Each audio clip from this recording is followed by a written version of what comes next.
کرم ہوا ہے کہ ایسا بندہ مجھے مل گیا اللہ کی طرف سے جس نے مجھے right interpretation to look at things بتا دی تھی. وہ مدرسے کا مولوی تھا, مجھے مدرسے کا مولوی نہیں پالا ہے. وہ پاکستانی نہیں تھے, بس وہ عرب تھے. ان کو پتا تھا کہ یار یہ عرب نہیں ہے, اس کو ہم نے اپنے کلچر میں نہیں لے کے آنا, اس کو ہم نے نیوٹرل رکھنا ہے. ورنہ وہ مجھے عربین کلچر کی تعریفیں کرتے رہتے ہر وقت. They knew that you know what this is not going to work. Secondly, I did not have that kind of time with them. So میں کیوں بتا رہا ہوں آپ کو, you need to call a spade no matter where you see. چاہے وہ آپ کی مرضی کے لوگوں غلطی کر رہے ہوں تب بھی آپ کہیں گے یار یہاں پہ 2 نمبری ہے, چاہے وہ آپ کے دشمن 2 نمبری کر رہے ہوں تب بھی کہیں گے 2 نمبری ہے. اور مولوی تمہارے دشمن تو نہیں ہے نا. You need to understand. میں بتاتا ہوں دشمن کون ہے. جو مولوی کے لفظ کو بائی ڈیزائن, مدرسے کے لفظ کو بائی ڈیزائن ٹارچر کروا رہا ہے, ہمیں ٹراما میں ڈال رہا ہے ان 2 لفظوں پہ. اور اللہ کی قسم نہ وہ مولوی کا دشمن ہے نہ وہ مدرسے کا دشمن ہے, خدا کی قسم وہ قرآن کا دشمن ہے. انہوں نے قرآن کے خلاف یہ گیم ڈالی ہوئی ہے اور اس کو ملتا نہیں ہے نا, کیونکہ قرآن کے لفظ کے خلاف کوئی بولے گا تو ایکسپوز ہو جائے گا. وہ پھر اس طرح کی حرکتیں اور اس طرح کی خبریں اڑواتا رہتا ہے کہ مولویوں کے بارے میں یہ بات کر دو, مدرسے کے بارے میں یہ بات کر دو. میں اس لیے کہہ رہا ہوں آج تک میں نے کسی پرائیویٹ پبلک اسکول کے بارے میں کبھی بھی یہ واقعہ اس طریقے سے ڈینوٹ ہوتے ہوئے نہیں دیکھا. ان کی پی آر کمپنیز اچھی نہ جو مولوی صاحب یہ کہہ رہے ہیں نا, وہ کر غلط ہی رہے ہیں, ٹیکنیکلی غلط بات کر رہے ہیں کہ سمجھ نہیں بھی آتی پڑھو, ٹیکنیکلی غلط بات کر رہے ہیں. میں خالی یہ کہہ رہا ہوں کہ چھوٹے بچے کو 4 سال کے 5 سال کے 6, اب میں اس کو یہ تو نہیں کہوں گا نا کہ آؤ تو سورہ نور کی آیت نمبر 35 سمجھاتا ہوں. 5 سال کے بچے کو تو نہیں میں کہوں گا, اس کا پری فرنٹل کورٹیکس نہیں بنا ہوا. کچھ ایسی آیات ہیں جو کہ بڑے بڑے گھوڑوں کو سمجھ نہیں آتی, حالانکہ عمریں ہوئی ہوتی ہیں ان کی, بیکاز ان کا اس لیول کا ایکسپوجر نہیں ہوتا. سورہ تکویر فار ایگزامپل, مجھے ڈھونڈ کے دکھائیں والے سورہ تکویر کی فزکس کے علاوہ تشریح کر کے دکھا دیں, ہو ہی نہیں سکتی, ہو ہی نہیں سکتی. اس لیے فخر الدین رازی کو میں اتنا پروجیکٹ کرتا ہوں. اصحاب کہف کا واقعہ آپ نے پڑھا ہے؟ بالکل. ہاں, اصحاب کہف کا سورہ کہف میں حضرت موسیٰ علیہ السلام کا حضرت خضر کے ساتھ جو معاملہ چل رہا ہے, جو آپس میں ڈسکشن چل رہی ہے, وہ کوئی عام 2 بندوں کی گفتگو تو نہیں ہے. It's a dialogue of inter dimension physics and philosophy combine ہوئی بھی ادھر, جو اللہ تعالیٰ قرآن میں بتا رہے ہیں.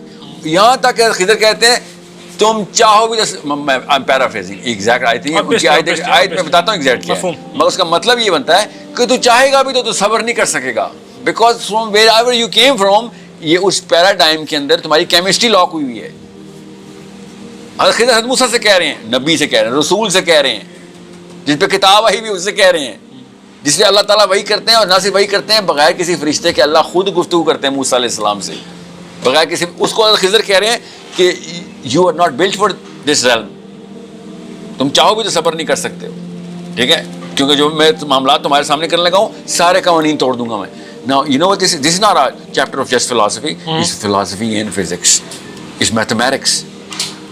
میں 6 سال کے بچے سے کہوں گا سمجھ نہیں بھی آتی تو نہیں آتی تو نہ پڑھو, وہی اس کو میں کیسے سمجھاؤں؟ اس کا بھی ایک سٹیج ہوتی ہے برین کی. قرآن کی ہر آیت ہر بندے کو اسی وقت میں بچپن میں نہیں سمجھ آ سکتا. It's a gradual process. اور میں تو مانتا بھی نہیں ہوں کہ 12ویں سال سے پہلے آپ قرآن پاک اور جہنم کے 7ویں سال سے پہلے جہنم کے کانسیپٹ بچوں کو دیں. ابھی تو مسلمانوں نے 2 نمبری کی ہوئی ہے. چھوٹے چھوٹے بچے کو اللہ سے وہ ڈرا دیا, اللہ سے پیار ہی نہیں کر سکتا. وہ بچپن سے ڈرا ہوا اللہ سے کہ اللہ تعالیٰ تو ویٹ کر رہا ہے جیسے کہ تو غلطی کر, پھر میں تو دیکھ میں کرتا کیا ہوں, ٹھیک ہے, خوش نہ ہو. مجھے پتہ ہے جیسے ہی آپ آتے کیس اس طرف جاتا ہے آپ اچانک آپ کہتے ہیں او یو نو واٹ مولوی کیس آ گئے. I know the burning desire جو ہر مسلمان کے اندر ہمیں. جی السلام علیکم. اسلام نے ہمیں یہ کنسیپٹ دیا ہے کہ آپ نے کبھی بھی کسی کو بھی ایکول ٹو زیرو نہیں کرنا ہوتا. ہر انسان کے اندر اللہ کی طرف سے دی ہوئی کوئی نہ کوئی حکمت ضرور ہوتی ہے جس کو آپ نے فلٹر آؤٹ کرنا ہوتا ہے. اگر آپ پاکستان کے اندر کسی بھی اسپیکر کی بات کر رہے ہیں جو اسلام کو پریچ کر رہا ہے, جو اسلام کی تعلیمات کو آگے فروغ دے رہا ہے, ایون دو کہ آپ کے ساتھ اس کی فریکوینسی میچ ہوتی ہے یا نہیں ہوتی ہے, آپ کے ساتھ اس کی کنسیپٹ جو ہیں وہ میچ ہوتے ہیں یا نہیں ہوتے ہیں, آپ نے کبھی بھی اس کو ایکول ٹو زیرو نہیں کرنا ہوتا. ہر بندہ اللہ کا فوجی ہے, ہر بندہ اللہ کے دین کے لیے کام کر رہا ہوتا ہے, اور ہر بندے کے اندر خیر ہوتی ہے. اگر آج کا یوتھ اپنے اندر اس طرح کی کریڈیبلٹی لے کے آ جائے, وہ چیزوں کو فلٹر آؤٹ کرنا سیکھ جائے کہ میں نے کہاں سے کون سا علم حاصل کرنا ہے، اور کبھی بھی میں نے کسی کو بھی ایکول ٹو زیرو نہیں کرنا ہے، ہر بندے سے میں نے علم حاصل کرنا ہے۔ تو وہ اپنے اندر ایک اس طرح کی سپر پاور لے کے آتا ہے کہ وہ بہت جلدی گین آف نالج کر لیتا ہے۔ اگر آپ اپنے اندر اتنی بائسنس رکھتے ہو اور اپنے اندر یہ جو ایک نارسسسٹ پرسنالٹی رکھتے ہو کہ آپ نے کبھی بھی اس بندے کو سننا ہی نہیں ہے، بندوں کہ وہ حق کی بات بھی کر رہا ہے جو آپ کی فریکوینسی کے ساتھ میچ نہیں ہوتا ہے، آپ نے صرف جو اپنے علماء اکرام جو اپنے شیخ ہوتے ہیں آپ نے ان کو لے کے چلنا ہے، تو پھر آپ کبھی بھی جو ہے وہ بگر گیم کے پلیئر بن ہی نہیں سکتے ہو، کیونکہ جو آپ کا سرکل ہے گیننگ نالج وہی بہت مینیپولیٹ ہو چکا ہوا ہے، وہی بہت زیادہ کنجسٹڈ ہو چکا ہے۔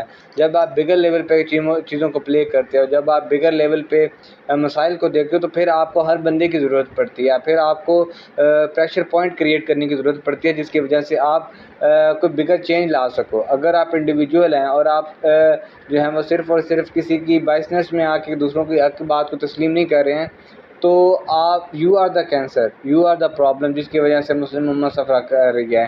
پہلی اتنے زیادہ فرقہ واریت آ چکی ہوئی ہے، اگر ہم اب بھی ایک ساتھ نہیں ہوں گے اور اب بھی ہم جو ہے وہ ایک ساتھ مل کے کام نہیں کریں گے تو کبھی بھی بگر لیول پہ چینج نہیں آ سکتا۔ ہم فلسطین تو کہ ہم پاکستان کو بھی آزاد نہیں کروا سکیں گے۔